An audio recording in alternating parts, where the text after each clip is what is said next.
En 2021, la NASA a pris une décision qui semblait brillante.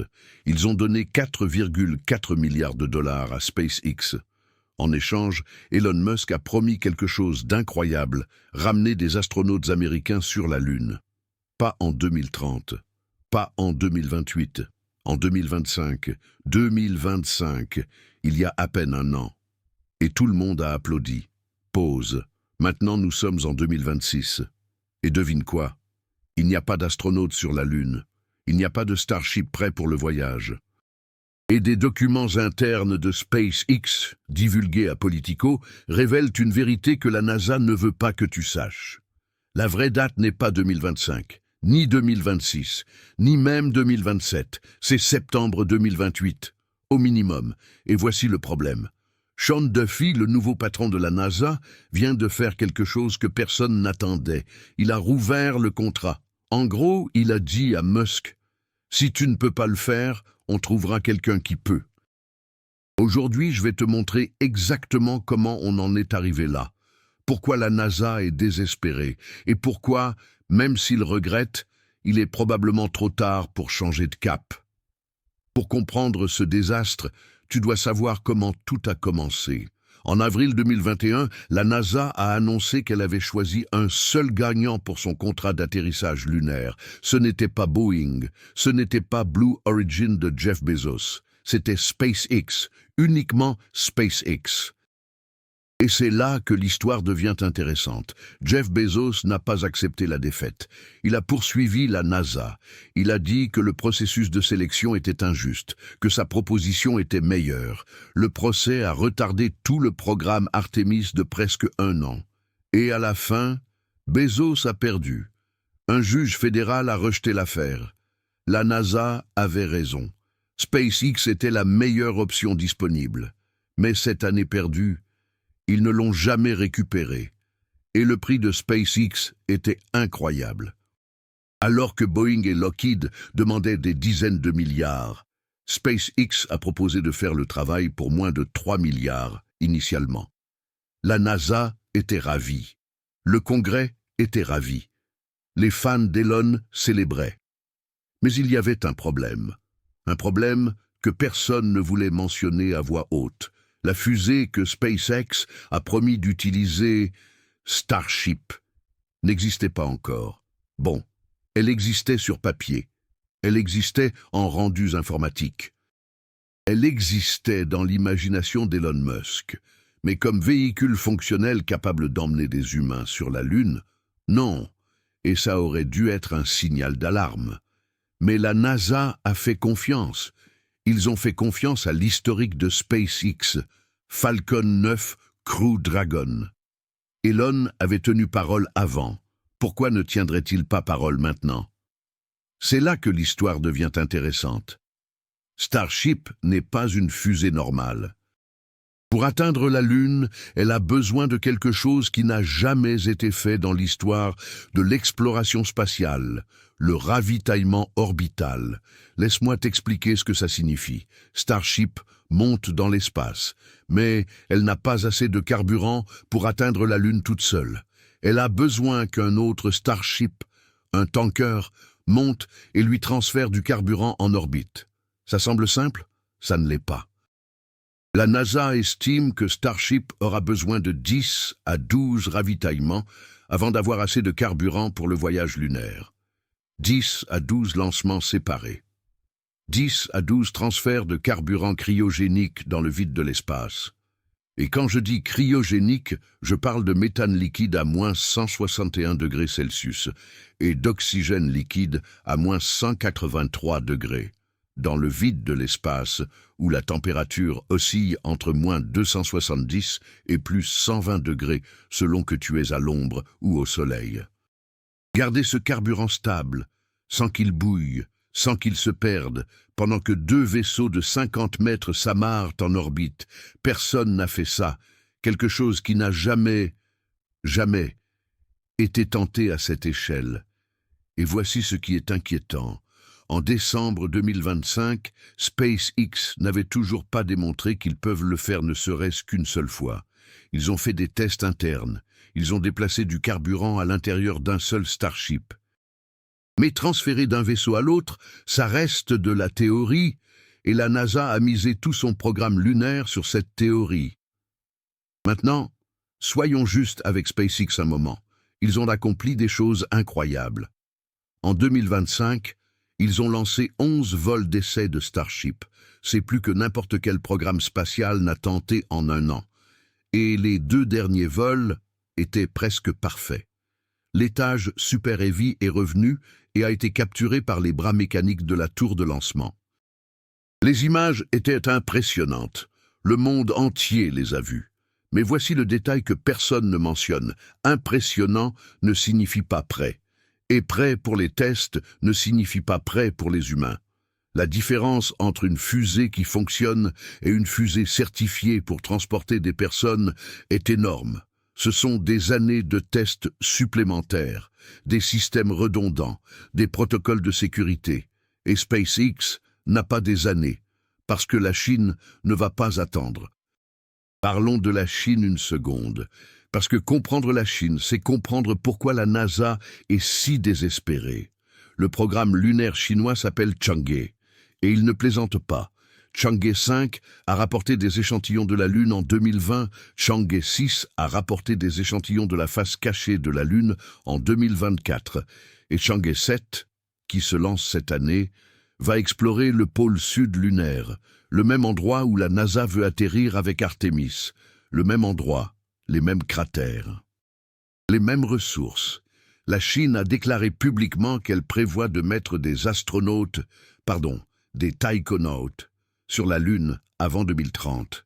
Et contrairement à SpaceX, leur fusée Long March 10 existe déjà. Elle fonctionne déjà. Ils la testent déjà. Tu vois le problème? Les États-Unis ont des promesses et des rendus informatiques. La Chine a de vraies fusées et de vraies dates. Et c'est là qu'intervient Sean Duffy. Sean Duffy n'est pas un scientifique spatial, c'est un politique.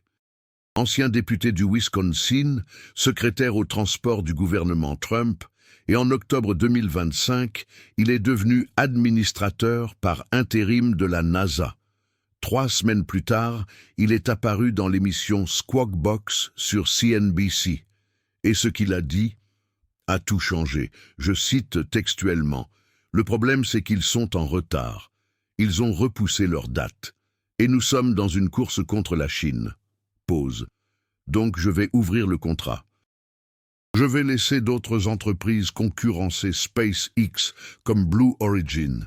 Et celle qui pourra nous emmener sur la Lune en premier, on la choisira. Fin de citation. Pense à ce qu'il vient de dire.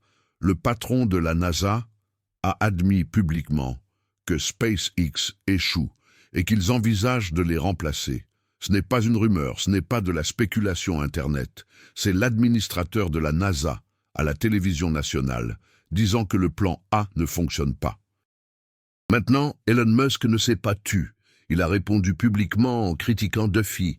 Il a dit que Blue Origin n'avait pas la capacité de livrer à temps. Et il a publié une mise à jour des progrès de Starship fin octobre, essayant de prouver que tout allait bien. Mais voici ce qu'il n'a pas mentionné. Les documents internes de SpaceX, obtenus par Politico, racontent une histoire très différente. Selon ces documents, SpaceX prévoit de compléter la première démonstration de ravitaillement orbital en juin 2026, 1 an après ce qui avait été promis initialement, et le premier atterrissage lunaire non habité, juin 2027, et la mission Artemis 3 avec astronautes, septembre 2028, 3 ans de retard, 3 années complètes, et ça en supposant que tout se passe parfaitement à partir de maintenant. Spoiler, dans l'espace, rien ne se passe parfaitement. Alors, quelles options a la NASA maintenant? Option 1, continuer avec SpaceX et espérer qu'ils réussissent. Le problème, c'est qu'ils leur ont déjà donné 2,7 milliards de dollars. Et ils n'ont presque rien à montrer. Option 2, passer à Blue Origin. Blue Origin a l'atterrisseur Blue Moon. Il est plus petit, plus simple et techniquement plus facile. Mais ils n'ont fait qu'un seul vol du New Glenn et ils ont besoin d'au moins 2 ans pour être prêts. Option 3. Utiliser les deux les laisser concourir, voir qui livre en premier. Ça semble bien en théorie, mais en pratique, ça veut dire plus d'argent, plus de temps, plus de complexité. Aucune option n'est bonne. Toutes ont des problèmes. Et pendant que la NASA débat, la Chine continue d'avancer. Maintenant, je veux faire une pause et te poser une question. Pourquoi est-ce que ça devrait t'importer? Tu n'es pas astronaute. Tu ne travailles pas à la NASA. Tu n'iras probablement jamais sur la Lune. Alors, pourquoi c'est pertinent pour toi? Voici la raison. Au pôle sud de la Lune, il y a de la glace d'eau. Cette eau peut être transformée en carburant pour fusées. Qui contrôle cette eau? Contrôle qui peut explorer l'espace profond. Mars, les astéroïdes, tout. Il y a aussi de l'hélium-3, un isotope qui pourrait révolutionner la fusion nucléaire. Ça vaut des milliards par tonne. Et ça n'existe pas sur Terre en quantité utile, seulement sur la Lune. Qui arrive en premier ne plante pas juste un drapeau. Il établit les règles, contrôle l'accès, définit le futur. Et en ce moment, il semble que ce quelqu'un va être la Chine. Je sais que ça semble alarmiste, mais ce n'est pas moi qui le dis. C'est l'ancien administrateur de la NASA, Jim Bridenstine, témoignant devant le Sénat. Il a dit « Si nous perdons cette course, nous allons devoir recommencer à zéro. » Recommencer à zéro, imagine ça. Des décennies d'investissement. Des milliards de dollars. Le programme spatial le plus ambitieux de l'histoire, et tout dépend d'une fusée qui ne peut toujours pas faire ce qu'elle a promis. Si ce type d'analyse t'aide à comprendre ce qui se passe vraiment dans la course spatiale, le bouton Super Thanks est juste en dessous. Chaque soutien aide à continuer à enquêter et raconter ces histoires que les médias mainstream préfèrent ignorer. Alors, que va-t-il se passer maintenant? En février 2026, la NASA prévoit de lancer Artemis 2, 4 astronautes en orbite autour de la Lune, sans atterrir. Si ce vol se passe bien, ce sera la première mission habitée au-delà de l'orbite terrestre depuis 1972. C'est un pas énorme, mais ce n'est qu'un pas. L'atterrissage réel. Artemis 3 dépend toujours de Starship. Et Starship n'a toujours pas prouvé qu'il peut faire ce qu'il a promis.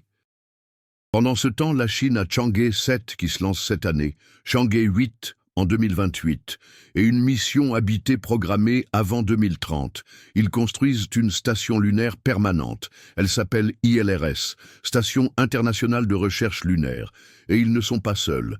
La Russie a rejoint le projet, aussi le Pakistan, le Venezuela, l'Afrique du Sud et une dizaine d'autres pays qui ont décidé que l'avenir de l'espace passe par Pékin, pas par Washington, une base sur la Lune.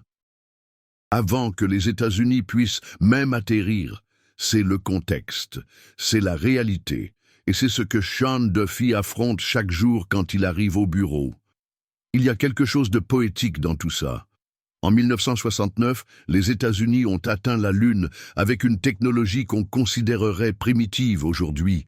Des ordinateurs avec moins de puissance que ton téléphone, des fusées conçues avec des règles à calcul, des combinaisons spatiales cousues à la main, et ils ont réussi. En moins d'une décennie, 6 missions, 12 hommes marchant sur la Lune, maintenant avec toute la technologie du monde, avec des milliards de dollars investis, avec les esprits les plus brillants de la planète. Ils ne peuvent pas le refaire. Ce n'est pas que ce soit impossible, c'est qu'ils ont choisi de dépendre d'une seule entreprise. Un seul homme, une seule vision. Et quand cette vision a pris du retard, ils n'avaient pas de plan B. C'est la leçon. Peu importe à quel point la promesse est brillante, tu as toujours besoin d'un plan B. La NASA n'en avait pas. Et maintenant, nous en payons tous le prix. Je veux te laisser avec une question. Si tu devais parier, qui crois-tu va fouler la Lune en premier? Un astronaute américain dans un Starship en retard? Un taïkonaute chinois dans un Long March 10 testé? Ou quelqu'un de complètement différent que personne ne voit venir?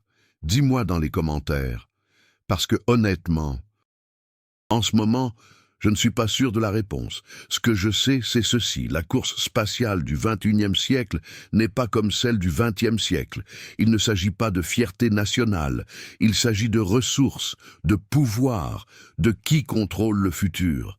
Et en ce moment, les États-Unis perdent. Pas parce qu'ils manquent de talent, pas parce qu'ils manquent d'argent, mais parce qu'ils ont tout misé sur un seul cheval. Et ce cheval est fatigué. Merci d'avoir regardé cette vidéo. Si elle t'a aidé à mieux comprendre ce qui se passe dans l'espace, partage-la avec quelqu'un qui devrait aussi le savoir. Et on se voit dans la prochaine.